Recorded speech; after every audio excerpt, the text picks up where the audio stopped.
থাকবে। মানুষের চিন্তা শক্তির পরিবর্তন এভাবেই আসে। তাই শ্রী শ্রী ঠাকুর অনুকূলচন্দ্র তার দিব্য জীবন আদর্শে বলে গেলেন, ধর্ম যখন বিপাকী বাহনে ব্যর্থ অর্থে ধায়, প্রেরিত তখন আবির্ভূত হন, পাপই পরিত্রাণ পায়।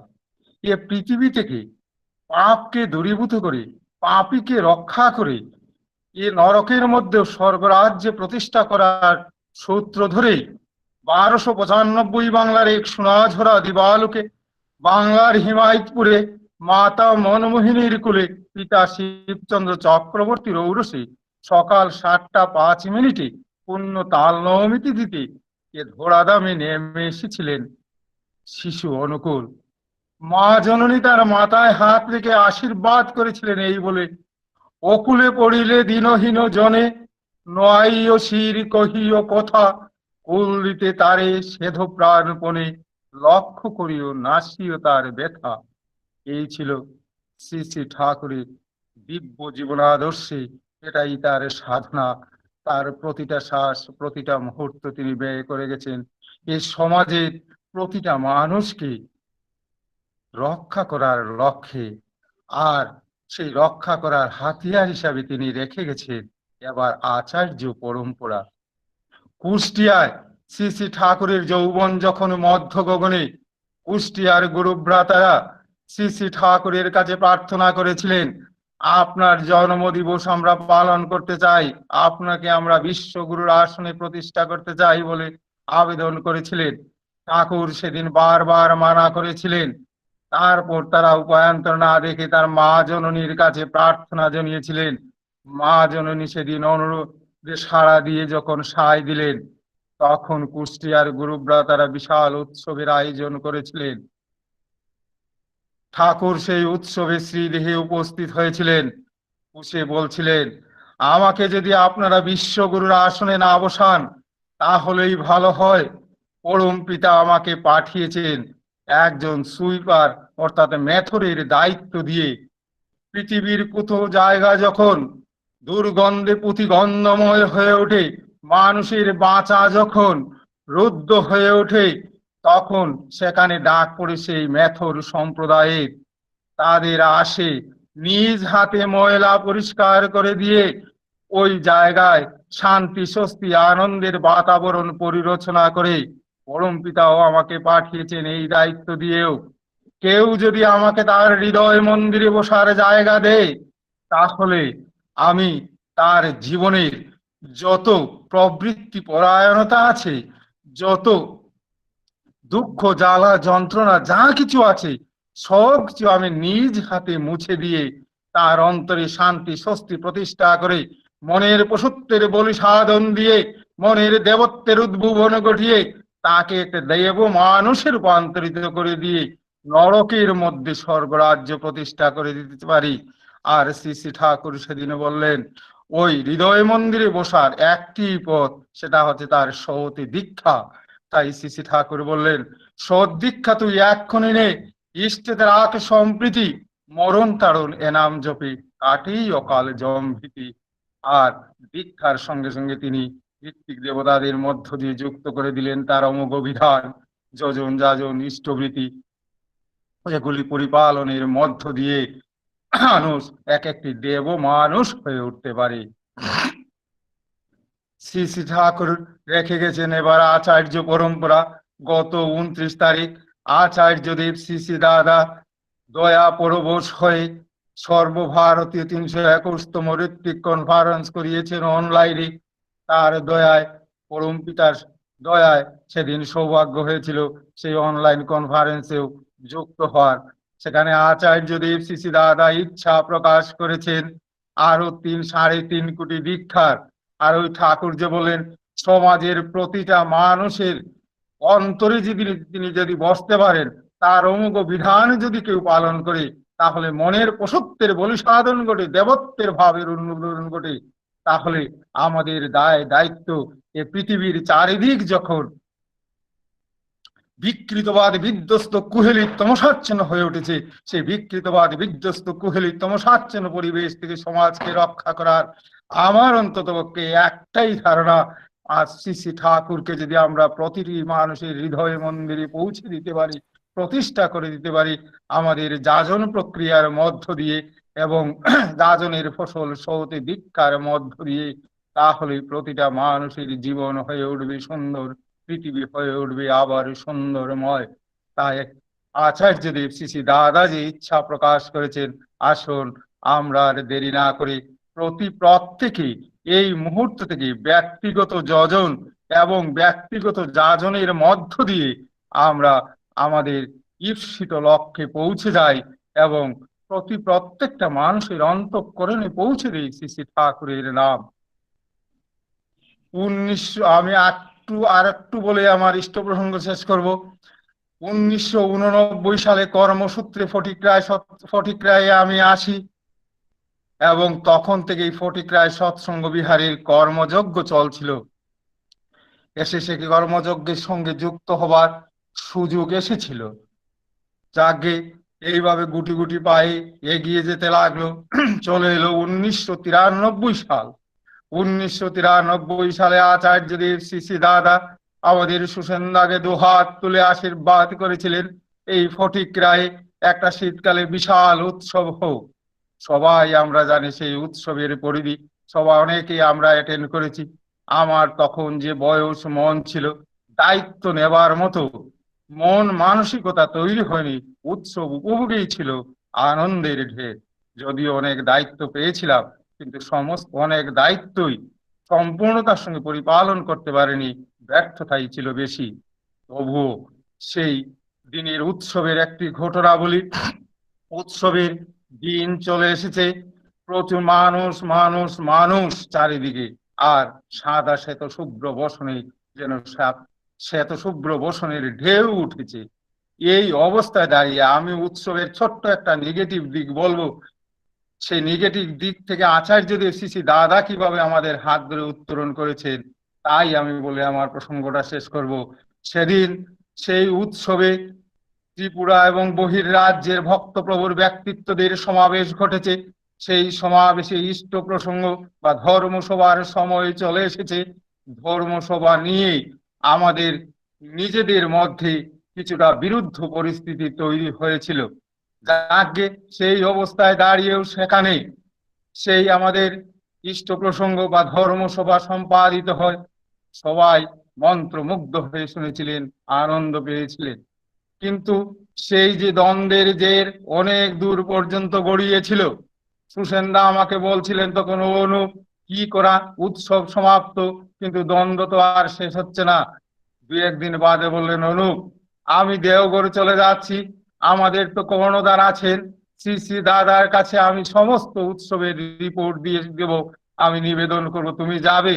আমি বলছিলাম এই সময় আমি যেতে পারবো না, আমার তো বলছিলাম তখন আমার সেই মন মানসিকতা নেই। সুসেনদা পুণ্যতীর্থ দেওঘর গেলেন, সমস্ত উৎসবের রিপোর্ট দিলেন। সেই উৎসবের রিপোর্ট দেওয়ার পর এই যে আমাদের ধর্মসভার রিপোর্টটাও তিনি তুলে ধরেছিলেন, কি কি সমস্যা হয়েছিল। আচার্যদেব শ্রী শ্রী দাদা কাছে নিবেদন করে বলছিলেন, আগে থেকে পরিত্রাণের পথ কি? আমি তো অনেক সমস্যার সম্মুখীন, দ্বন্দ্বের সম্মুখীন হয়ে অনেক চাপের মুখে পড়ে গেছি। শ্রী শ্রী দাদা সেদিন দরদ ভরা কণ্ঠে বলেছিলেন, শুনেন, আপনি ফিরে গিয়ে সবাইকে ডেকে নিয়ে বলবেন আমি দাদা বলছি, যদি আমাকে কেউ ওই দেশের ফ্ল্যাগ উত্তোলনের নিমন্ত্রণ করে আর আমি গিয়ে দেখে যদি ওই ফ্ল্যাগ কেউ তুলে নিয়েছেন, তাহলেও আমি রাগ করব না, কারণ ওটা আমার দেশেরই ফ্ল্যাগ।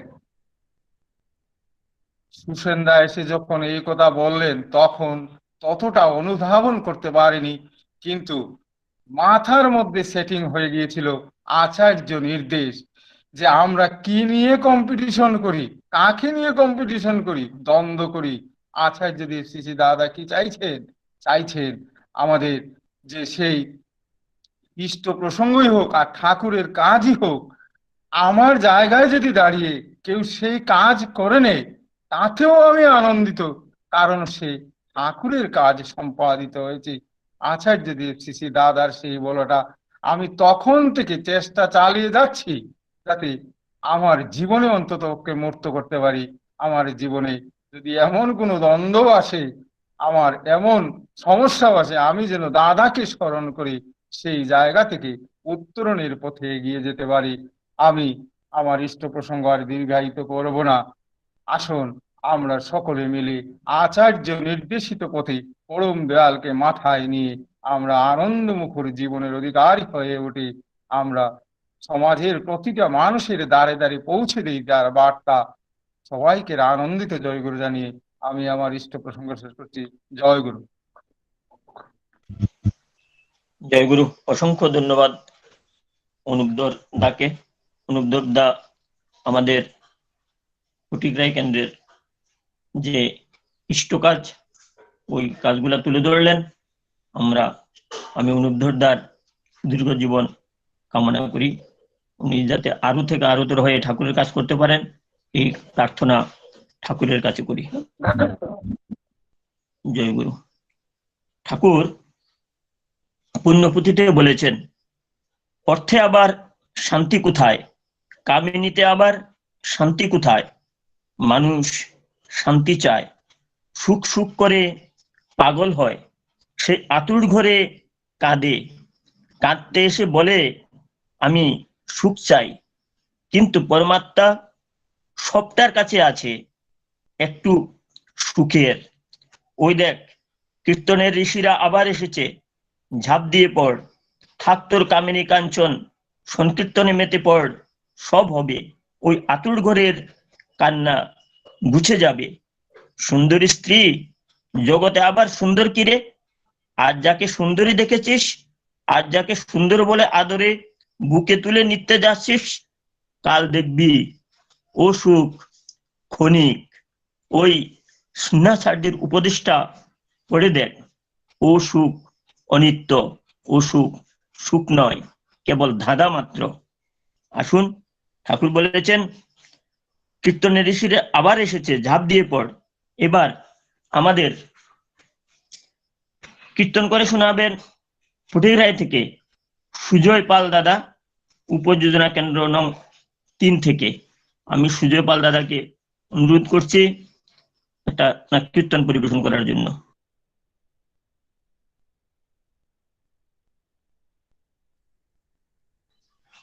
সুজয় পাল দাদা। জয় গুরু সবাইকে।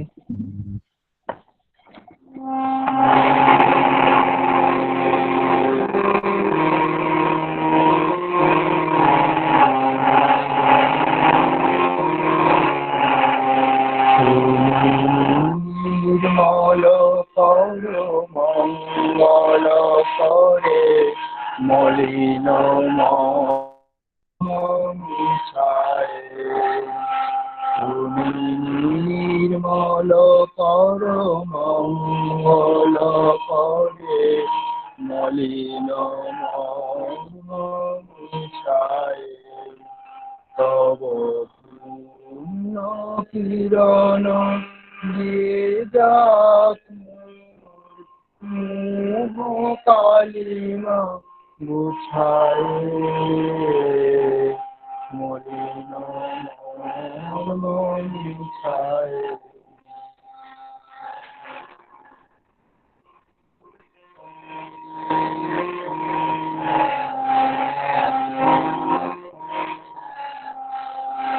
লক্ষ শূন্য লক্ষ বাসনা ছুটিছে গভীর আধারে। জানি না কখন ডুবে যাবে কোন অকুল গরল পাথারে। প্রভু বিশ্ব বিপদ হন্তা, তুমি দাঁড়াও রুধিয়া পন্থা। শ্রীচরণ চলে নিয়ে সমুর মত বাসনা গুছায়। মলিন মন ছায়।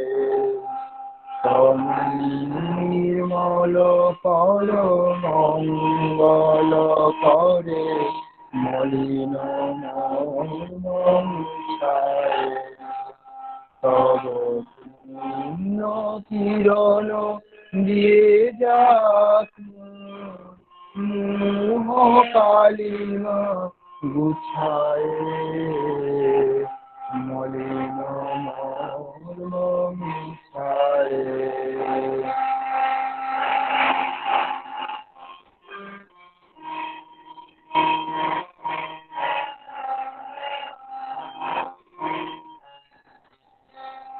আচরণ নীলে কিরণ ভুলিলে বুদর চলিলে বাহনে আচরিত পিলতার জলদের গায় শশিতার কায় তপনে আমি নয়নে বসন বাঁধিয়া বসে আধারে মরিব কাঁদিয়া দেখি নাই কিছু বুঝি নাই কিছু দাও হে দেখায় বুঝায় মলিন মন মুছায় তুমি নির্মল কর মঙ্গল করে মলিন মন মুছায় তব পুণ্য কিরণ দিয়ে যাক মোহ কালিমা গুছায় মলিন মন মুছায় মলিন মন মুছায় মলিন মন মুছায়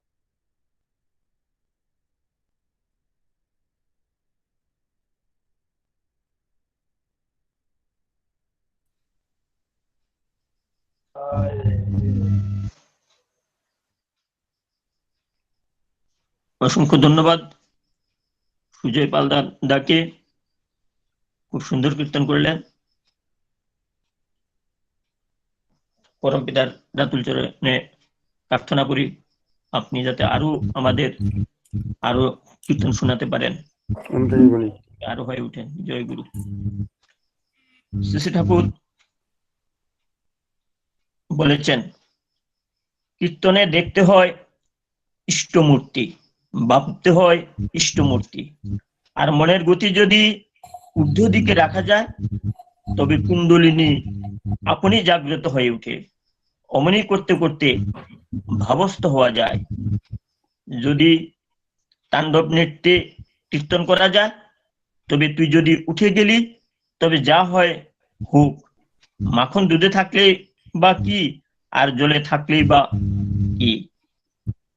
এবারে আমাদের আরেকখানা উদ্দাম কীর্তন করে শোনাবেন আমাদের কুমারঘাটের এসবিআর কর্মী শঙ্করলাল দত্ত দাদা। উনি এই বয়সেই অনেক আগের থেকে দেখেছি প্রতি বছর 10 হতে 15 বার ওনার দেওঘর যাওয়া পড়ে বিভিন্ন কাজে, মানে ঠাকুরের কাজে অথবা কোনো কিছু ইয়ে করতে, বিভিন্ন লোকদেরকে নিয়ে বিভিন্ন উৎসব টুৎসবে আমাদের শঙ্কর দাদা এভাবে নিয়ে যান। উনি আমাদের এই সমস্ত এলাকার আমরা অনেকেই মানে টিকিট আমরা সংগ্রহ করতে জানি না। কুমারঘাটের ওনার পরিচিতি বেশি থাকায় একসঙ্গে দল বেঁধে 30-35-40 জন লোককে নিয়ে দেওঘরে আচার্য দর্শন করান। এই শঙ্কর দত্তদা আমাদের এখন একটা উদ্দাম কীর্তন করে শোনাবেন। জয় গুরু। শঙ্কর দা শুরু করেন।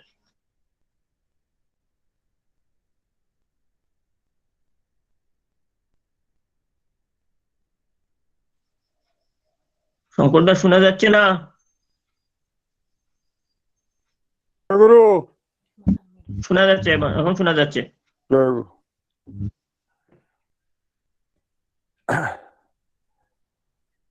आयना रे भाई तेरा गुण জ্বালিয়ে দে ভাই ঘরে ঘরে আয়না রে ভাই তেরা গুণ জ্বালিয়ে দে ভাই ঘরে ঘরে সেই আগুনে হায় হয়ে যা সেই আগুনে হায় হয়ে যা প্রীতি নেশা চিরতরে এই আগুনে হায় হয়ে যা প্রীতি নেশা চিরতরে আয়না রে ভাই কৃষ্ণের আগুন জ্বালিয়ে দে ভাই ঘরে ঘরে আয়না রে ভাই কৃষ্ণের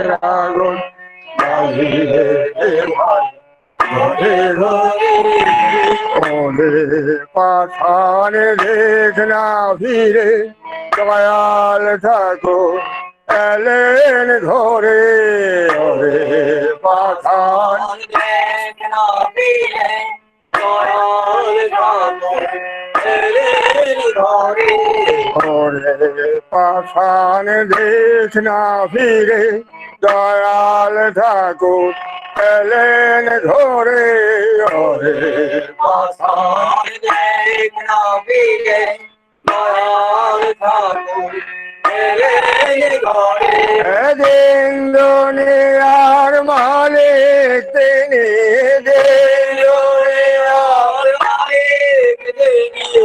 দিন দুনিয়ার মালিক তিনি গিরির পরে দাদারে দিন দুনিয়ার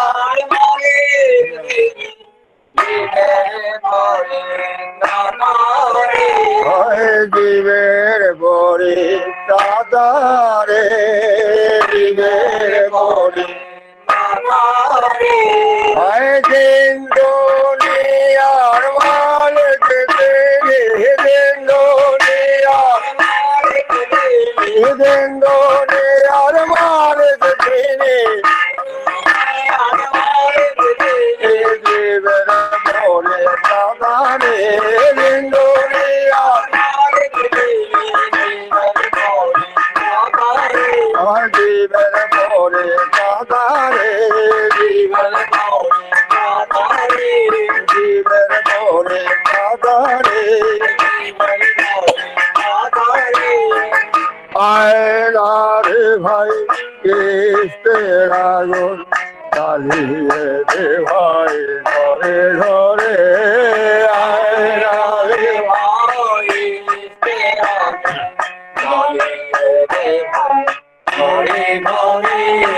গগন গগনিষ্ঠ ভীতি করলে কাটে মহাভীতি গগন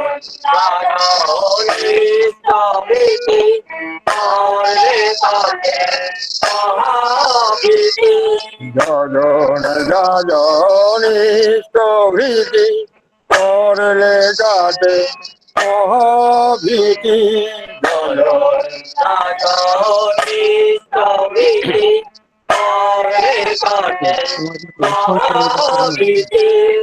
তিন বিধান মানলে পরে তিন বিধান তিন বিধান মানলে পরে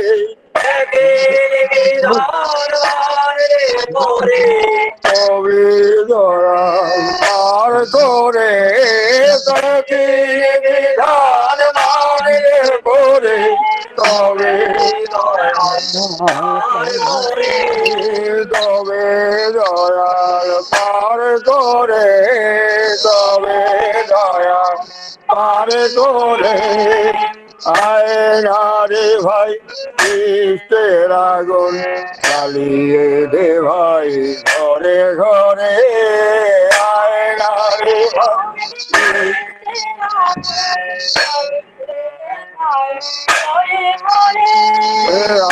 ना रे भाई तेरा गुण गालिए दे भाई घरे घरे आए ना रे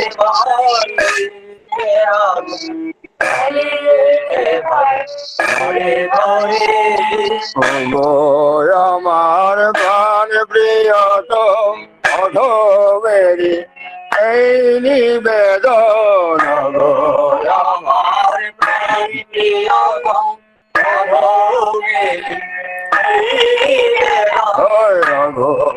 আমার প্রাণ প্রিয়তম অধমেরি এই নিবেদন গো আমার প্রাণ প্রিয়তম অনে দয়া করে দয়াল দয়া করে দয়া করে দয়াল ভব সাগর পার করে দয়া করে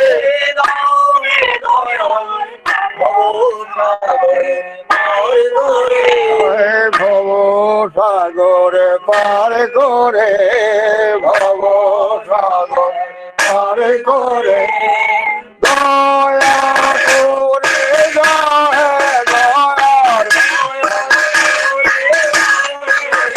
আর দয়া করে দয়াল আর ভব সাগর পার করে দয়া করে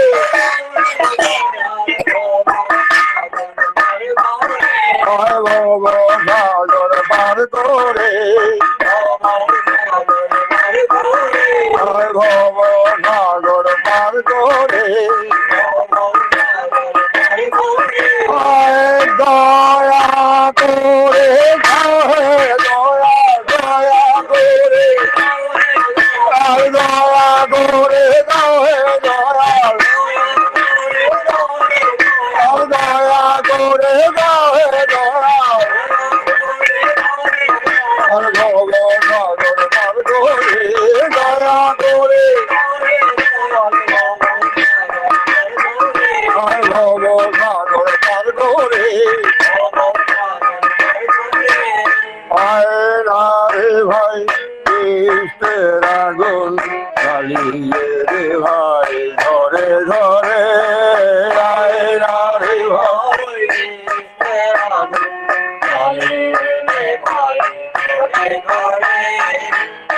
জয় গুরু।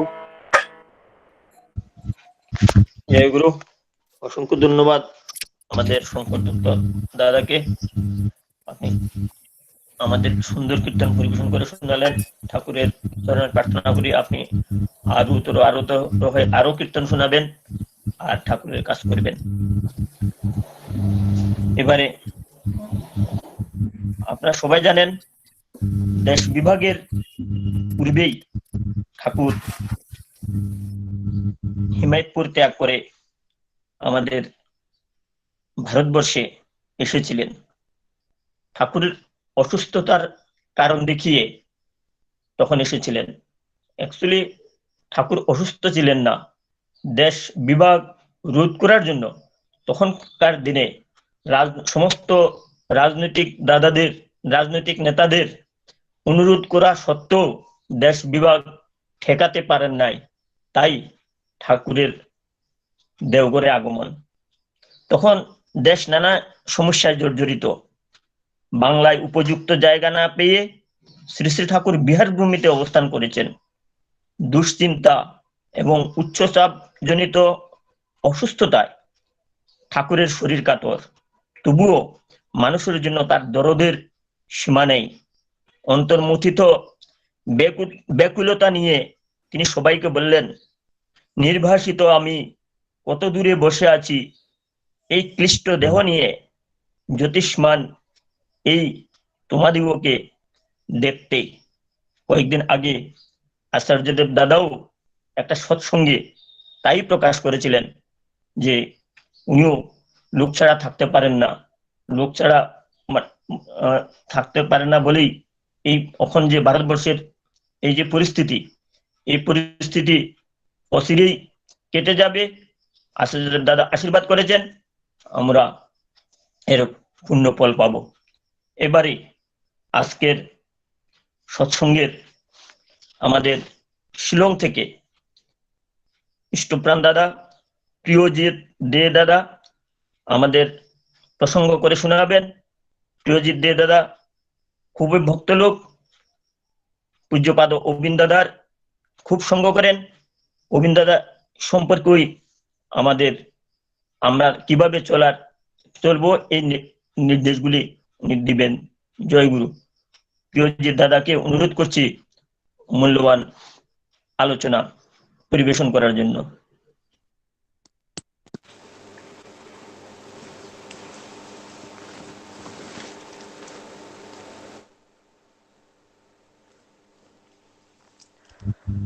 উপস্থিত ঠাকুরের পবিত্র পাঞ্জাধারী কর্মী দাদারা, শ্রদ্ধাভাজন দাদা, মা, সবাইকে আমার শ্রদ্ধ জয়গুরু।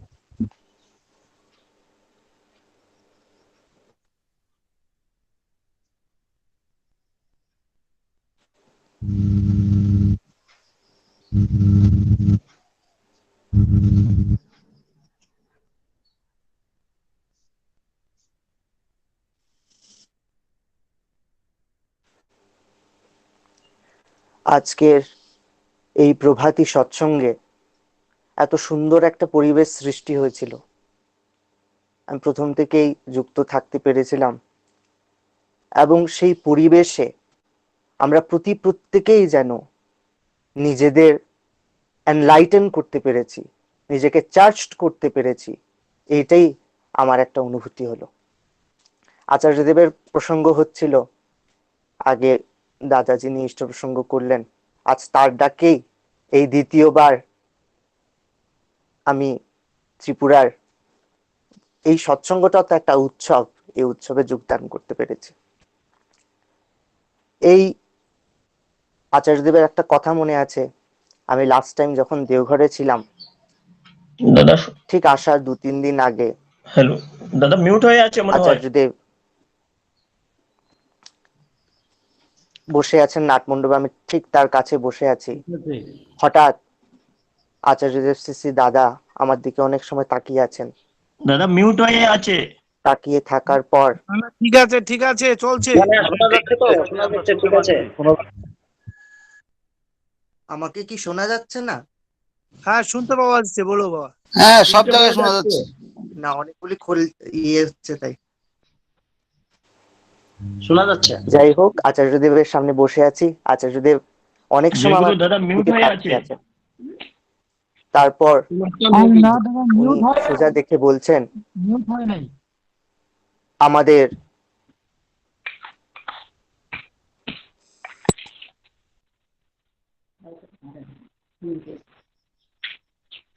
শোনা যাচ্ছে প্রিয়জিৎদা। যাই হোক, তারপর আচার্যদেব আমার দিকে অনেক সময় তাকিয়ে আছেন। তারপর তিনি বলছেন, আমাদের সঙ্গতি বুঝিয়ে দেবে যে আমরা কার। এই সঙ্গতিটা কতটুকু ইম্পর্ট্যান্ট এটা আমরা বুঝতে পারি। এই সঙ্গতি থাকায় আজকে একটি ডিস্ট্রিক্ট একসাথে হয়ে একটি উৎসব আমরা করতে পারছি, একসাথে হয়ে আজকের এই সৎসঙ্গটা আয়োজিত হয়েছে এই সঙ্গতি থাকার কারণে। তাই সঙ্গতিটা খুব দরকার।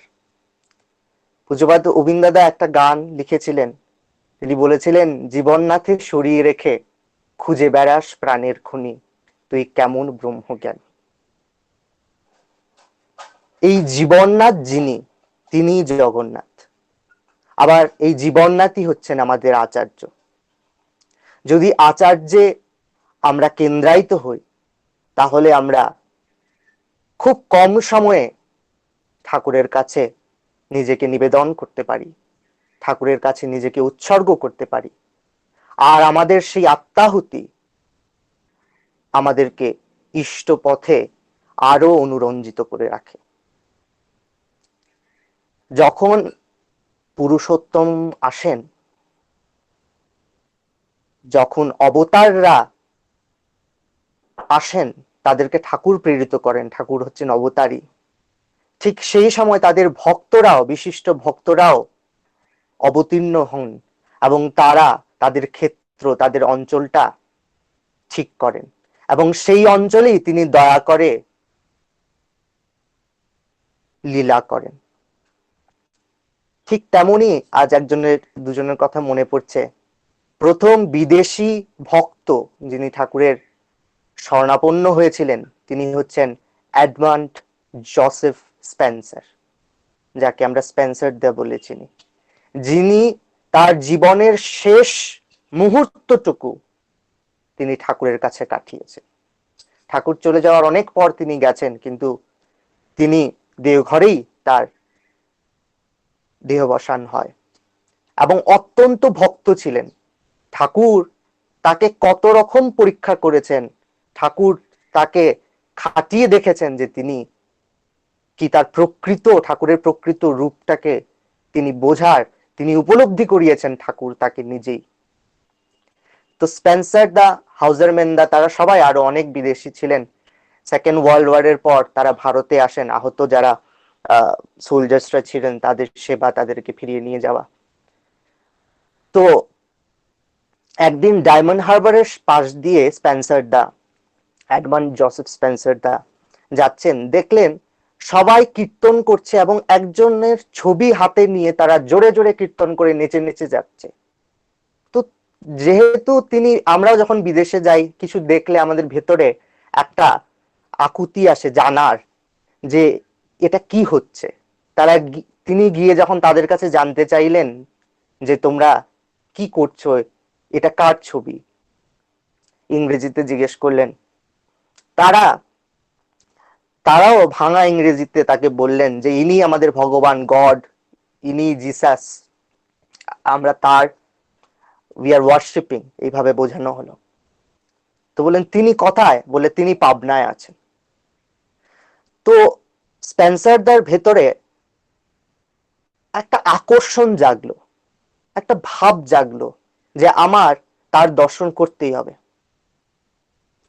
তিনিও নাছর বাধা, তিনি অবশেষে গিয়ে পাবনায় ঠাকুরের কাছে উপস্থিত হলেন এবং ঠাকুরের আদর সোহাগ পেয়ে, ঠাকুরের কথা শুনে তিনি নিমেষেই সবকিছু ভুলে গেলেন, তার জগৎ, তার পরিবার, সবকিছু তিনি ভুলে গেলেন। তিনি ঠাকুরময় হয়ে থাকতে শুরু করলেন এবং ঠাকুরের সেই প্রকাশে তিনি প্রতি মুহূর্তে অনুভব করলেন যে তিনি আমার জিসাস। ঠাকুরের কথা, ঠাকুরের প্রেম, ঠাকুরের ভালোবাসা, এত সুন্দর ঠাকুরের ভঙ্গি কথা বলার, এবং ঠাকুর এত সুন্দরভাবে বাইবেলের কথা, ম্যাথিউ যে কথাগুলি বলে গেছেন সেই কথাগুলিকে এত সুন্দরভাবে ঠাকুর সেটা বিশ্লেষণ করছেন এবং অনেকবার ঠাকুরের মধ্যে তিনি জিসাস ক্রাইস্টকে দর্শন করতে পেরেছেন।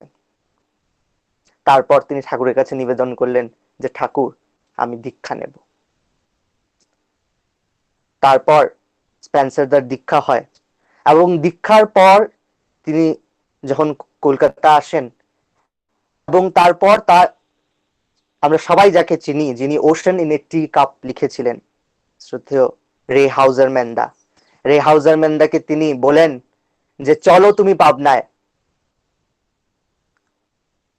একটা অপূর্ব জিনিস, জীবনের সবচেয়ে সুন্দর একটা জিনিস দর্শন করবে। রে হাউজারম্যান দা বললেন যে আমার সম্ভব না যাওয়া, কারণ আমার এখন ফিরতে হবে দেশে, আমি একদম পারবো না। এই যে দীক্ষা নেওয়ার পর ঠাকুর বলছেন আমরা প্রত্যেকেই যাজক হয়ে, আমরা যাজক দীক্ষা নেওয়ার পর মুহূর্তেই। অপূর্ব ক্ষমতা ছিল স্পেন্সারদার, ঠাকুরের দীক্ষা নিয়ে গেছেন এবং এত সুন্দরভাবে তাকে যাজন করলেন এবং রে হাউজারম্যান দাকে তিনি পাবনায় নিয়ে আসলেন। তারপর আমরা প্রত্যেকে জানি কি বিশাল একটা পরিবর্তন। তারপর আরো বিদেশিরা ঠাকুরের কাছে এসেছেন, কিন্তু প্রথমে যদি কেউ ঠাকুরের স্মরণে এসে থাকেন তিনি হচ্ছেন স্পেন্সারদা, এবং স্পেন্সারদা এবং হাউজারম্যান দা মিলে অনেককে ঠাকুরের কাছে নিয়ে এসেছেন।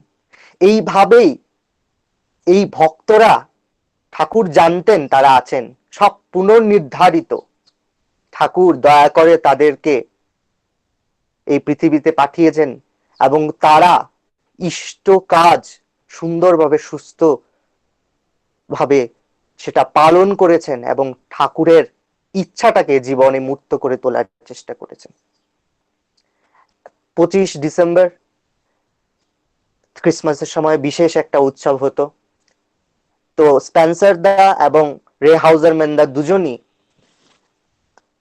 বক্তৃতা রেখেছেন এবং স্পেন্সার দা 6-7 মিনিট 10 মিনিট বক্তৃতা করতেন, হাউজারম্যান দা আধ ঘন্টা 1 ঘন্টাও বক্তৃতা করতেন। খুব ভালো বাংলা শিখে গেছিলেন হাউজারম্যান দা এবং একটা কথা বলেছিলেন যে জিসাস ক্রাইস্ট যখন তার জন্ম হয়, তিনি যখন আবির্ভূত হন, তখন জেরুসালেমে একটি তারকা দেখে নির্ধারিত করা হয়েছিল। জার্নি অফ ম্যাথিউ, আমরা এই জার্নির কথা শুনেছি যে তিনি আসবেন, সেই তারকা নির্ধারিত করেছিল যে পুরুষোত্তমের আবির্ভাব হয়েছে।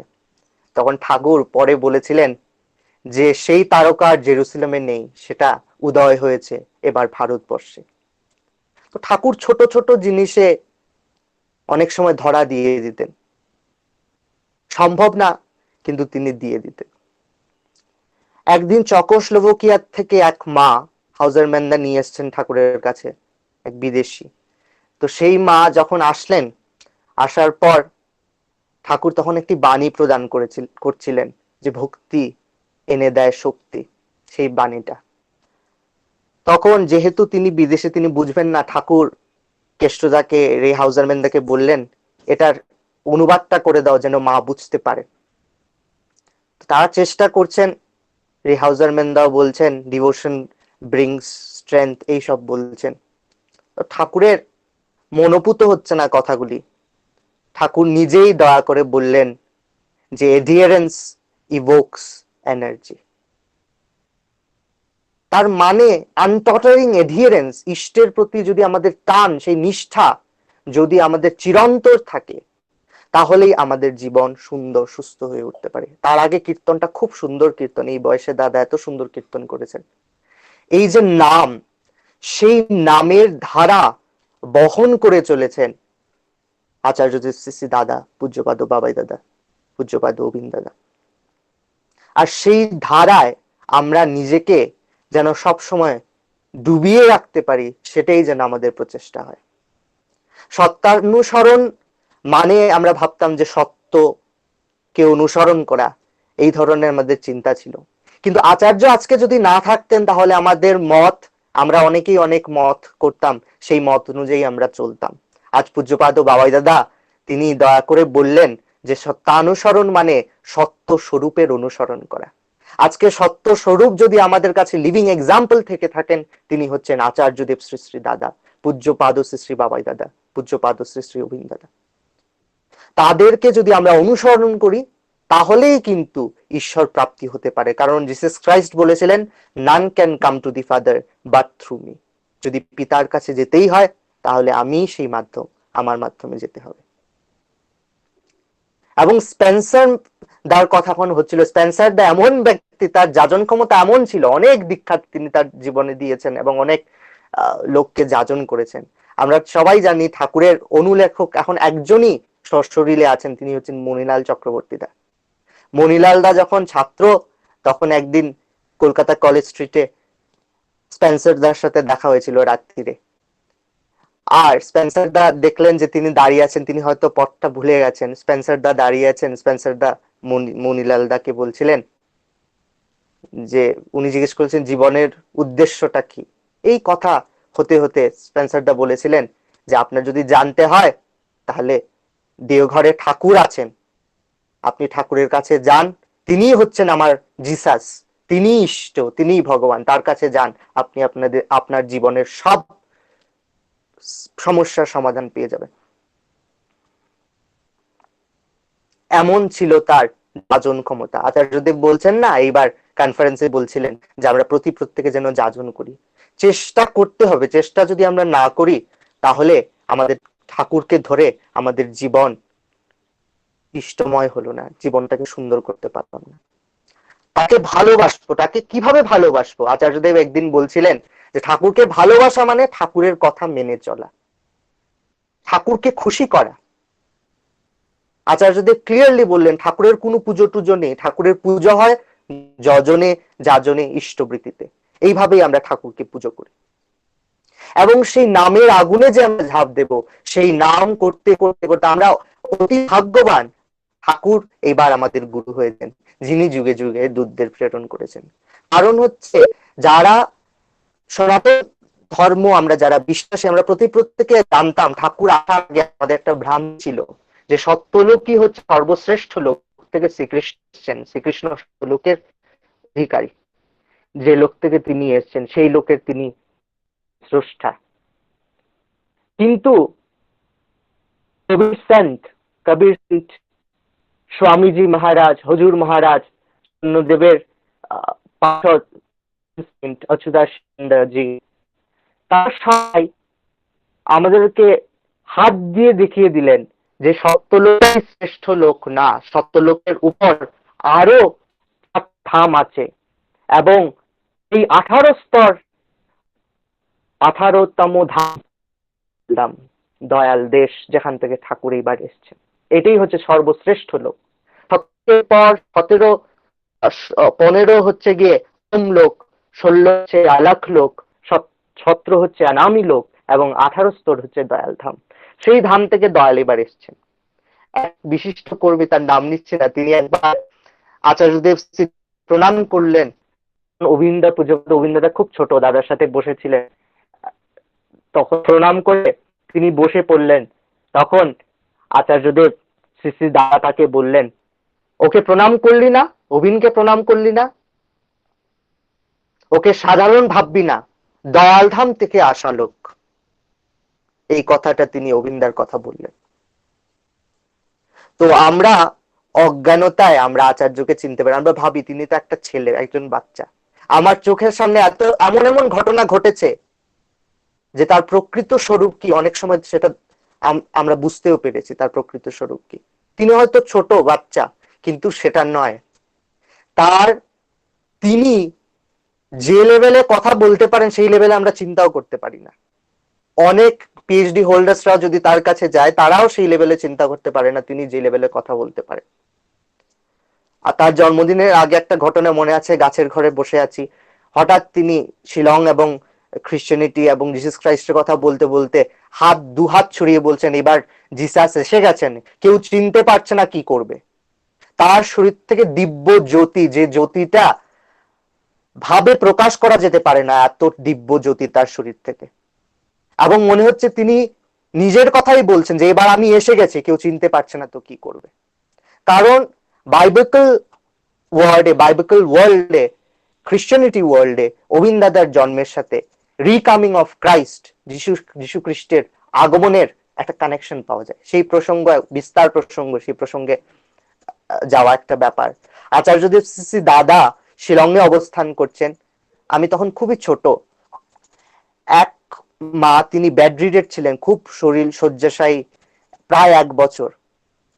আচার্যদেব শ্রী দাদা শিলং সৎসঙ্গ বিহারে আছেন, এবং তার পরদিন সেই মা এবং তার স্বামী মন্দিরে আসেন, এবং সবাই দেখে আশ্চর্য হয়ে যায়। সবাই আশ্চর্য হয়ে যায় যে মা এতদিন ধরে বিছানায় ছিলেন, তিনি কিভাবে হেঁটে মন্দিরে এসছেন। তাকে জিজ্ঞেস করার পর তিনি বলছেন, কাল রাত্রিরে দাদা আমার বাড়ি গেছিলেন আমাকে দেখতে, আচার্যদেব আমার বাড়ি গেছিলেন। সবাই বলছে, কি বলছেন এই কথা? আচার্যদেব তো কাল বিকেল থেকে একবারও ঘর থেকে বেরোননি। তিনি যদি যেতেন তাহলে গাড়ি বেরোতো, গেট খোলা হতো, আমরা জানতাম। আমাদেরকে না জানিয়ে তিনি কিভাবে চলে যাবেন? বলে, হ্যাঁ দাদা গেছেন, তিনি তোমাকে আশীর্বাদ করলেন, তাই তো আমি আজ সুস্থ হয়ে এসেছি। কেউ এই কথাটা বিশ্বাস করতে পারছেন না। হ্যাঁ, স্বাভাবিক তো, এই কথাটা কিভাবে বিশ্বাস করা যায়? তারপর আচার্যদেব শ্রী দাদার কাছে তিনি যখন গিয়ে প্রণাম করলেন, দাদা বললেন, কি এখন শরীর কেমন আছে? সবাই বুঝতে পেরে গেলেন তার লীলা। এমন অজস্র সহস্র ঘটনা আছে পূজ্যপাদ বাবাই দাদার মুখে আমরা সবাই শুনেছি, যে দাদা হয়তো দেওঘরে বসে আছেন, কিন্তু কেউ হয়তো বিপদে অন্য একটা কোনো প্রান্তে, বিশ্বের কোনো প্রান্তে, সে আচার্যদেব শ্রী দাদাকে সে দেখতে পেরেছে, তিনি তাকে বিপদ থেকে রক্ষা করেছেন। আচার্য শ্রী দাদারই একটা গান, কত দয়া করেছো আমারে কেমনে কহিব স্বামী। এই যে তার দয়াটা, সেই দয়াটা ব্যক্ত করার মতো আমাদের ক্ষমতা নেই। এক ছেলে সে অবিন দাদাকে এইবার জন্মদিনে একদিন দুদিন আগে বা পর হবে, সে গিয়ে নিবেদন করছে যে আমার মা আমাদের ছেড়ে চলে গেছে, আমার মার কথা খুব মনে পড়ে। বলেছেন তুমি একা এসছো, বাবা কথায়, ওর বাবা দূরে দাঁড়িয়ে, বাবা বলেছে তুই গিয়ে নিবেদন কর। বাবাকে ডাকলেন। তারপর অবিন দাদা ওনাকে বললেন আপনার স্ত্রী যেদিন বাড়ির থেকে চলে গেছিলেন সেদিন আপনাদের জন্য রান্না করে গেছিলেন না? বলে আগে। আপনাদের সব ব্যবস্থা করে গেছিলেন না আপনারা কিভাবে ভালোভাবে থাকবেন, সুস্থ থাকবেন? বলে আগে। বলেন তাহলে আপনি পানটা ছেড়ে দিলে কি, এই পান নিয়ে যখন সমস্যা হচ্ছে আপনি পানটা ছেড়ে দেন, আপনি পান ছেড়ে দেন, আর আপনার স্ত্রীকে বাড়িতে ফিরিয়ে আনার দায়িত্ব হচ্ছে আমার। তিনি হচ্ছেন দ্রষ্টা পুরুষ, যিনি সব দেখতে পারেন। সেই ভদ্রলোক, সেই দাদা, তিনি আশ্চর্য হয়ে গেছেন অবিন দাদা কিভাবে জানেন তার স্ত্রী যাওয়ার আগে রান্না করে গেছেন, খাওয়া রেডি করে গেছেন, এবং তাদের সমস্যাটা হয়েছে সেই পান নিয়ে, কিভাবে তিনি জানেন? তিনি হচ্ছেন অবিন দাদা। এক মা এসে তার কাছে নিবেদন করছে, দাদা আমার ছেলে আমার কথা শুনে না, ঝগড়াঝাটি করে, আমাকে মারতে উঠে, তার বাবার কথা শোনে না। তিনি বলছেন শোনেন মা, আপনি ওর সাথে কোনো কথা বলবেন না, যা বলার ওর বাবা বলবে। সেই মা স্যাটিসফাইড নন অবিন দাদার কথায়। গুয়াহাটির ঘটনা বলছি। তিনি স্যাটিসফাইড নন অবিন দাদার কথায়। তিনি প্রণাম করলেন। প্রণাম করে যখন যাবেন তখন অবিন দা বলছেন, মা, ও মা, আপনি বিয়ের আগে আপনার মার সাথে খুব ঝগড়া করতেন না? আপনার মাকে খুব গালিগালাজ দিতেন না? সেই মা হা বলবেন না বলবেন তিনি বুঝে পাচ্ছেন না, চোখে তার জল। অবিন দাদা এইভাবে নোট করলেন, মাথাটাকে নাড়ালেন। তারপর সেই মা, আমি দেখলাম তার মধ্যে পরিবর্তন। তাই আমরা যত সময় তারা অলৌকিক কিছু করবেন না, এমন কোনো কথা বলবেন না যেটা আশ্চর্য, ততক্ষণ আমরা তাকে বুঝবো না। সাধারণভাবে আমরা বুঝতে পারি না। সাধারণভাবে শুধু তারাই বুঝতে পারেন যারা তার অন্তরঙ্গ, যাদের সাথে তাদের অন্তরঙ্গ আছে। অন্তরঙ্গ মানে আমি তার কাছে থাকি, তার সবসময় তার কাছে থাকি, তারা, এইটা অন্তরঙ্গ না। পূজ্যপাদ বাবাই দাদা বলছিলেন যে আমি তার কাছে, তার সঙ্গ করতে করতে এমন একটা সময় আসে আমি ভাবি তারও চুলকায়, মশা কামড়ালে আমারও চুলকায়, তারও তেষ্টা পায় আমারও তেষ্টা পায়, আমি ভাবি তিনি আর আমি তো একই।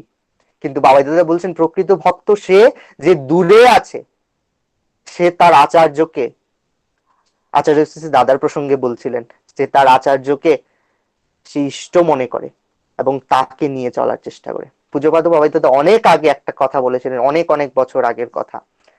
সেই কথাটা হচ্ছে, তিনি বলছিলেন যারা শুধু ঠাকুরকে মানে, আচার্যকে মানে না, তারা হচ্ছে থার্ড ক্লাস ওয়ার্কার। যারা ঠাকুর আলাদা এন্টিটি, আচার্য আলাদা এন্টিটি, তারা হচ্ছে সেকেন্ড ক্লাস ওয়ার্কার। এবং ফার্স্ট ক্লাস ওয়ার্কার তারাই যারা আচার্য মধ্যে ঠাকুর দর্শন করে, আচার্যকে ধরে সে তারা ঠাকুরের কাছে পৌঁছায়, তারাই হচ্ছে ফার্স্ট ক্লাস ওয়ার্কার। তো আমরা আমাদের জীবনের মূল হচ্ছে আমরা কিভাবে সুন্দর থাকবো, আমাদের জীবনের সবচেয়ে বড় কর্মটা কি হচ্ছে, আমাদের আচার্যকে খুশি করা। তিনি যেমন বলছেন ঠিক সেইভাবে চলা। যদি সেইভাবে আমরা চলতে পারি তাহলে আমাদের জীবন আরো সুন্দর হয়ে উঠতে পারে। আর আমাদের তার উপর বিশ্বাস থাকতে হবে। শ্রী পিতৃদেব পুরীধামে তিনি ছিলেন। তো পুরীধামে যখন ছিলেন এবং দেওঘরেও সন্ধ্যার পর শ্রী পিতৃদেব ভক্তদের বলতেন তারা তাদের জীবনে ইষ্টের কথা, সেই কথাগুলি তারা পরিবেশন করবে। তো সেই ভক্তরা সেই কথাগুলি পরিবেশন করতেন, ডেইলি ইষ্ট প্রসঙ্গ করতেন। এক দাদা একদিন দুপুরে ভাবছেন, তিনি পুরীর পিছনেই সমুদ্রটা আছে, আমরা সবাই দেখেছি ঠাকুরবাড়ির গেটের পিছনে একদিকে গেট আছে, সমুদ্র। তো সেই সমুদ্রের ধারে দাঁড়িয়ে ভাবছেন যে আমি এতদিনে তো অনেকদিন ইষ্ট প্রসঙ্গ করেছি, এখন তো আমার কাছে কিছু বলারই নেই, আর যদি আমাকে শ্রী পিতৃদেব কিছু বলতে বলে আমি কি বলবো, তিনি চিন্তা করছেন। হঠাৎ তিনি দেখছেন এক ভদ্রলোক ডাব নারিকেল কাঁধে করে এসে নিয়ে যাচ্ছেন। তার দেখে খুব কষ্ট হলো। তিনি ভাবছেন যে এই বয়সে এত কষ্ট করছেন, যাই তো গিয়ে জিজ্ঞেস করি। তিনি গিয়ে জিজ্ঞেস করলেন যে দাদা, এই বয়সে আপনি এত কষ্ট করছেন, কেন এত কষ্ট করেন এই বয়সে? বলেন, বাবা আমি যদি এই ডাবগুলি না নিয়ে যাই, এখন পেরেছি পেরে নিয়ে যাচ্ছি বাড়ি, কাল যদি হাটে না বিক্রি করি তাহলে আমার ঘরটা চলবে না, আমার পরিবার চলবে না। এই কাজ করেই তো আমি আমার পরিবারটাকে চালাচ্ছি। তার খুব দুঃখ হলো। তিনি ভাবলেন আমার কাছে যদি টাকা থাকতো এখন আমি কিনে নিতাম, তবুও যদি তার একটু লাঘব হতো তার কষ্টটা। তারপর তিনি ভাবলেন আমার পকেটে 2 টাকা আছে, সেটা দিয়ে কিনে ফেলি। তারপর তিনি ভাবছেন 2 টাকা রেখেছিলাম, ঠাকুর প্রণামী দেবো আমি বিকেল বেলা, আচ্ছা ডাবটা কিনে আমি ঠাকুর ভোগে দিয়ে দিই। তিনি ডাব কিনে ঠাকুর ভোগে দেবেন, তার মনে তবু একটা স্বস্তি তিনি পেলেন যে আমি দেখলাম একজন দুঃখে আছে, অন্তত অল্প হলেও আমি একটু সাহায্য করতে পারলাম। তারপর তিনি ডাব কেনার পর একটা ছোট বাচ্চা ছিল, সে তার মাকে বলছে মা ডাব খাবো ডাব খাবো। সেই বাচ্চা তো নাছোড় বাঁধা, সে খাবেই না ডাব। তারপর তিনি ডাবটা কিনে দিলেন সেই মা। তারপর সেই মা তাকে ডাব কিনে দেওয়ার পর পাশে পাশে আরো বাচ্চারা ছিল খেলাধুলা করছে, তাও তাদের অভিভাবকদের বলছে আমিও ডাব খাবো ডাব খাবো। বলতে বলতে তার সেই ভদ্রলোকের সেই দাদার সব ডাব বিক্রি হয়ে গেল। তার মুখে কি আনন্দ! তিনি এখন বাড়ি নিয়ে যাচ্ছিলেন, কাল সকালে হাটে যেতেন, হয়তো সব বিক্রি হতো বা হতো না, কিন্তু তার মুখে কি আনন্দ! সেই দাদা খুব স্বস্তি পেলেন, তার মুখে খুব আনন্দ। ঠাকুর তুমি আমার প্রার্থনা শুনেছো, তুমি রক্ষা করেছো। বিকেল বেলা শ্রী পিতৃদেব তাকে ইষ্ট প্রসঙ্গ করতে বললেন এবং তিনি দুপুরে ঘটা এই ঘটনাটা শ্রী পিতৃদেবের কাছে তিনি পরিবেশন করলেন। শ্রী পিতৃদেবের দুধারে দুনয়নে কি জল! তিনি ফুপিয়ে ফুপিয়ে কাঁদছেন, চোখের জল আটকানো যাচ্ছে না, এত চোখের জল। পরিবেশটা নিস্তব্ধ হয়ে গেল, শান্ত হয়ে গেল। সেই দাদা ভাবছেন আমি এমন কি বললাম, শ্রী পিতৃদেব কাঁদছেন। তখন শ্রী পিতৃদেব বললেন, জানিস ঠাকুর এমন লোকই চেয়েছিলেন যে দরদি হবে, যে পরের দুঃখে কাতর হয়ে পড়বে, যার ভেতরে যার অন্তরে ঠাকুর জাগ্রত থাকেন তারই এই ধরনের চিন্তা আসতে পারে। জানিস তোরা লোকপালি হ, তোরা দরদি হ, তোরা ইষ্টপ্রাণ হ। তাই শ্রী পিতৃদেব বলছিলেন বিশ্বাস, এই যে ঠাকুরের প্রতি বিশ্বাস, সেই বিশ্বাসটা আসে অনুভূতির থেকে। আর অনুভূতিটা তখনই হয় যখন আমরা ইষ্টপ্রাণ হয়ে উঠি। আর ইষ্টপ্রাণ, প্রাণতা মানে রাধা স্বরূপ হয়ে ওঠা। তার মানে ঠাকুর আমার প্রাইমারি, আমার পরিবার পরিজন ধন সম্পদ সবাইকে এক নিমেষে ছেড়ে দিতে পারবো ঠাকুর যদি আমার প্রাইমারি হয়ে ওঠেন। এটাই হচ্ছে ইষ্টপ্রাণতা। এইভাবেই ঠাকুরকে আমরা ভালোবাসবো। আর বেশি দীর্ঘায়িত করব না, এই লাস্ট ফটিকরায় মন্দিরে উৎসব ছিল এবং ধর্মসভায় আমি সেখানে বক্তৃতা রেখেছিলাম এবং পূর্ববর্তী স্পিকার দাদা তিনি আমন্ত্রণ করেছিলেন। এবং যাওয়ার সময় ঘটা একটা ঘটনা বলে আমি আমার ইষ্ট প্রসঙ্গ এখানেই শেষ করব। এখানে শ্রদ্ধেয় জয়ন্ত দা আছেন, তিনি শিলংয়ে রিসার্চ করছেন, তার সাথে অনেক বছরের পরিচয়, আমার দাদাই বলতে পারি। তো তার সাথে অনেকদিন শিলংয়ে আমার অ্যাসাইনমেন্ট ছিল, খুব ব্রেনটা খুব পাজল ছিল, এতদিন ধরে অ্যাসাইনমেন্ট ছিল, এসে ছিল। তো যেদিন উৎসব ঠিক তার একদিন আগে জয়ন্তদাকে হঠাৎ ফোন করলাম, বললাম চলো তাহলে উৎসবটা অ্যাটেন্ড করেই আসি। প্রথমে যাবো কি যাবো না দুটা নাই ছিলাম, তারপরে বললাম চলো তাহলে উৎসবটা অ্যাটেন্ড করেই আসি। তো সে বাইকে আমরা যাব, সে বাইকে আসা যাওয়া করে, সে কুমারঘাটে থাকে। তো সকালবেলা বাইকে আমরা উঠবো, এই ফটিকরায় মন্দিরের উৎসব জানুয়ারি মাসে যেটা হয়ে গেল, মোস্ট প্রবাবলি, না ঠিক মনে নেই, লাস্ট উৎসবটা। তো তারপর আমরা যখন গাড়িতে উঠলাম প্রথমেই তার সানগ্লাসটা ভেঙে গেল। তো আমি তাকে দুদিন আগে বলছিলাম চলো চলো শিলংয়ে থাকতে আর ভালো লাগছে না, মনে হচ্ছে মরে যাবো এরকম যদি থাকি, ঠাকুরের কাজে যেতে হবে, ঠাকুরের কাজে এত পড়াশোনার চাপ, এইসব বলছিলাম আর কি। প্রথমে তার চশমাটা সানগ্লাসটা ভেঙে গেল, তারপর আমরা রওনা করলাম। তো শিলং ক্রস করছি, তখন ওকে বলছি ভালো হয়েছে শিলং থেকে চলে যাচ্ছি, শিলংয়ে থাকলে হয়তো একটা দুর্ঘটনাই ঘটতো, এইভাবে মনে একটা ফিলিং আসছিল, ওকে আমি বলছি।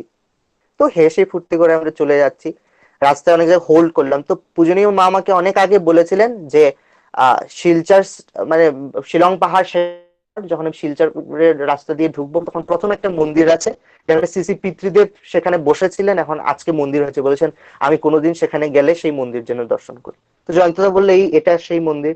মন্দির দর্শন করলাম, প্রণাম করলাম, করার পর কিছু সময় ছিলাম, তারপর আমরা আবার রওনা হলাম। তো হতে হতে হোল্ড করে গেছি। তো জয়ন্তদা বলছে আরেকটু আগে যদি আমরা লেট করতাম না তাহলে ত্রিপুরার দৃশ্যটা তোমাকে দেখাতাম। প্রথমবার তুমি যাচ্ছ, কত সুন্দর ত্রিপুরা ঢুকতে, সেই সানসেটের সময় কি ভালো লাগে, আলো থাকলে, অন্ধকারে সেটা বোঝা যায় না। বললাম চলো ঠিক আছে, কোনো ব্যাপার না, না দেখলে কোনো প্রবলেম, ঠাকুরের কাজে যাচ্ছে, এই ধরনের একটা ব্যাপার। তারপর একটা জায়গা ছিল, সম্ভবত সেটার নাম রাধা পেয়ারি। সেই জায়গায় হঠাৎ গাড়ির স্পিডটা খুব বেশি না, 30-40 হবে, এর চেয়ে বেশি ছিল না। হঠাৎ একটা ষাঁড় মাঝখানে চলে আসলো রাস্তার, এবং বাইকটা লেগে সে পড়ে গেল জয়ন্তদা, আর আমি অনেকটা দূর, অনেক হাত দূর গিয়ে উড়ে গিয়ে পড়লাম। তার সামনে ইলেকট্রিক পোল ছিল এবং একটা বড় পাথর ছিল রাস্তায়।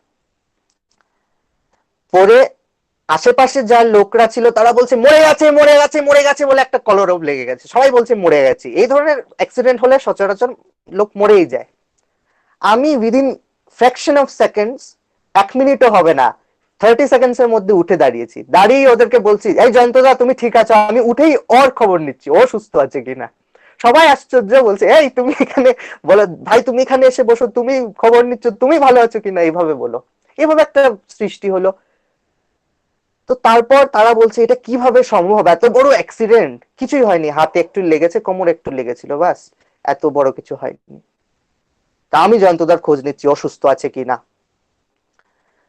তারপর বললাম বাইকটা সাইড করতে, আমরা সাইডে গেলাম। সেখানে অঞ্জলি যে দাদারা ছিলেন তারা সবাই আমাদেরকে বললেন বসতে।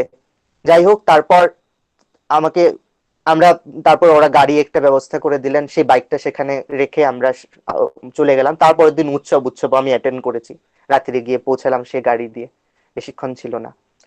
তো আমার অনুভূতি হচ্ছে যখন অ্যাক্সিডেন্টটা হয়েছে আমার মনে হলো কেউ আমাকে আস্তে করে শুইয়েছে, আমার মাথাটা মাটিতে লাগেনি। কিভাবে লাগেনি আজকে অবধি আমি এক্সপ্লেনেশন দিতে পারবো না, মাথাটা কেন মাটিতে লাগেনি।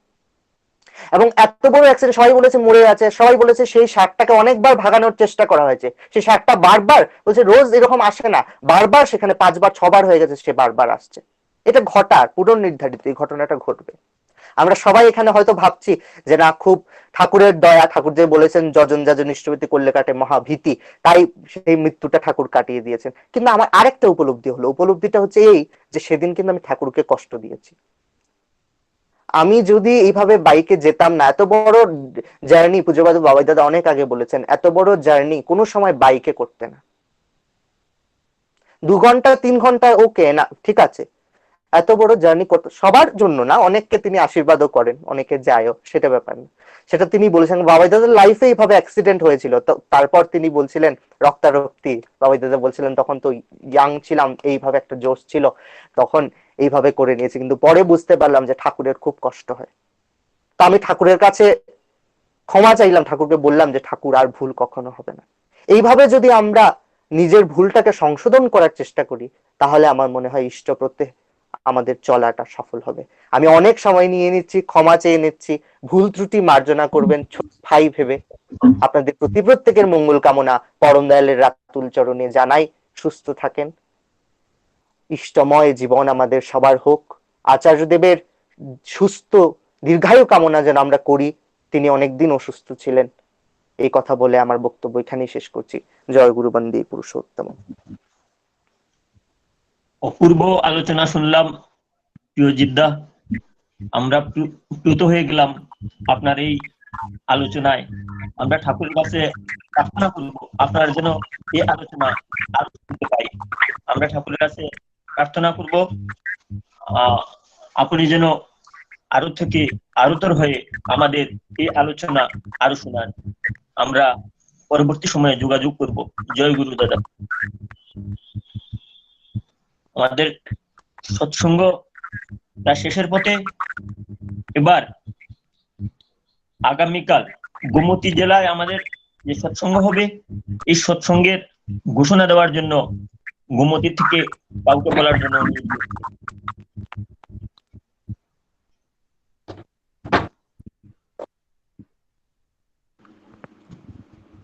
জয় গুরু। আমি দেখছিলাম শিবাজিদা আছেন, হ্যাঁ যদি শিবাজিদা কিছু বলেন। শিবাজিদা। জয়গুরু। আগামীকাল সকাল 6:30 গোমতী জেলার পক্ষ থেকে যে সৎসঙ্গ হবে সেই সৎসঙ্গে আপনার সবাই উপস্থিত থাকবেন সেই আমন্ত্রণ জানাচ্ছি। জয় গুরু। আরেকটা কথা আমি একটু সবাইকে বলে রাখছি, আগামীকালকে আমাদের এই সৎসঙ্গে উপস্থিত থাকবেন পুণ্যধাম দেওঘর থেকে, ওনাকে আমরা কালিদা বলে জানি, ওনার শুভ নামটা হলো সুমন্ত বৈদ্য। উনি থাকবেন বলে কথা দিয়েছেন, ইষ্ট প্রসঙ্গ করবেন। আপনারা সবাই উপস্থিত থাকবেন। জয় গুরু। জয় গুরু। এবারে আমাদের জয়রাধে কীর্তন করে শোনাবেন প্রতিক্রায় মন্দিরের মন্দিরের অধীন 1 থেকে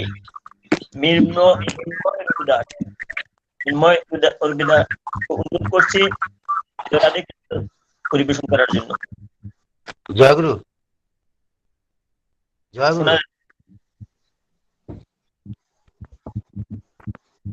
জয় গুরু। জয় গুরু। জয় গুরু, শোনা যাচ্ছে মিনময়দা?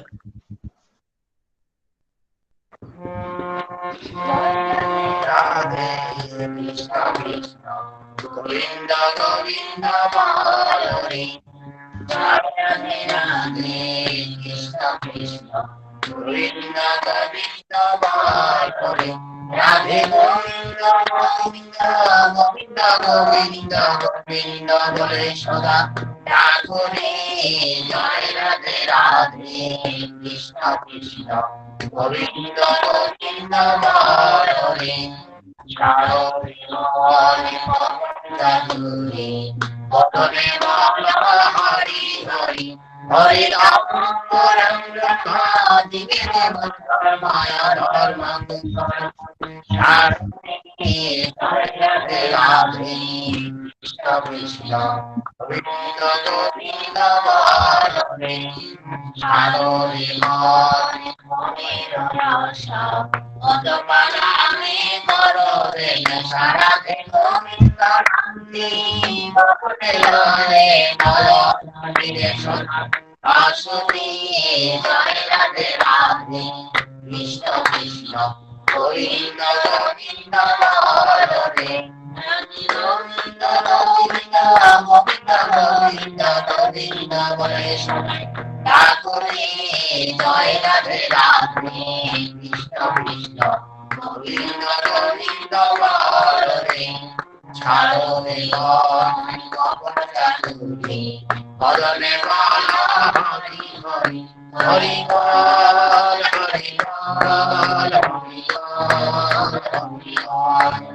হরি বল হরি বল হরি বল হরি বল হরি বল হরি বল হরি বল হরি বল হরি বল হরি বল হরি বল হরি বল হরি রাম রাম রাম নিজে বল ধর্ম ধর্ম কর্ম ছাড়নি জয় রাধে রাধে কৃষ্ণ কৃষ্ণ গোবিন্দ গোবিন্দ হরে ছাড়ো রে মনের আশা অজপানামে করো রে রাধা রাধা রাধা রাধা রাধা দোল রাধা রাধা রাধা রাধা দোল রাধা রাধা রাধা রাধা রাধা রাধা রাধা রাধে গোবিন্দ নামে বদলে হয় নয়ন দিলে সদা বাসুনি জয় রাধে রাধে কৃষ্ণ কৃষ্ণ গোবিন্দ গোবিন্দ হরে রাধে গোবিন্দ গোবিন্দ গোবিন্দ গোবিন্দ গোবিন্দ বলে সদা ঠাকুরে জয় রাধে রাধে কৃষ্ণ কৃষ্ণ গোবিন্দ গোবিন্দ হরে জয় রাধে রাধে কৃষ্ণ কৃষ্ণ গোবিন্দ গোবিন্দ হরে।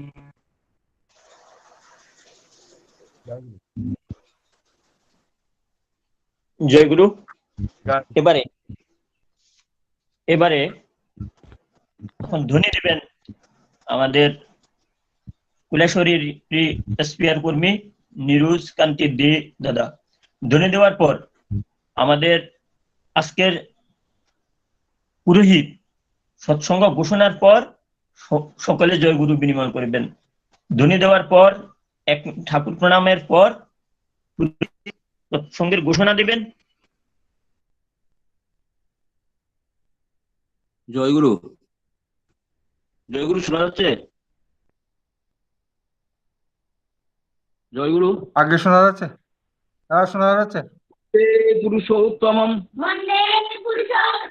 বন্দে পুরুষোত্তমম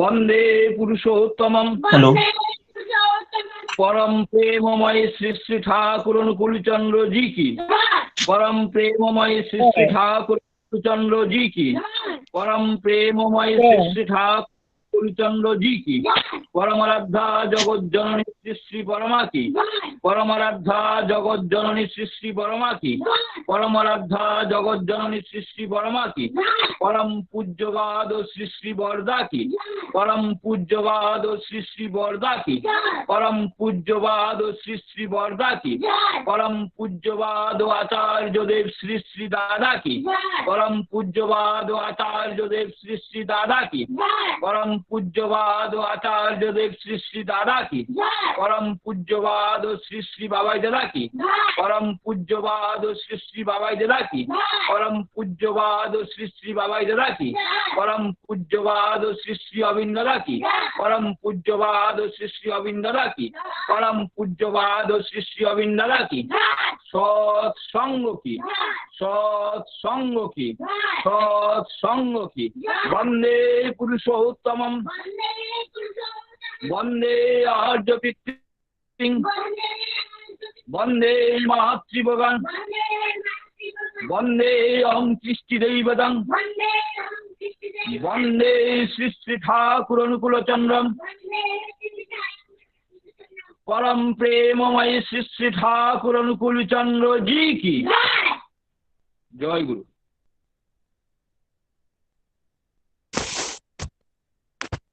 জয় গুরু।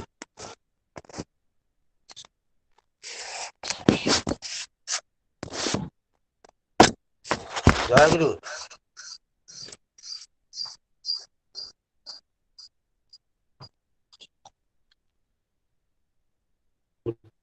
জয় গুরু।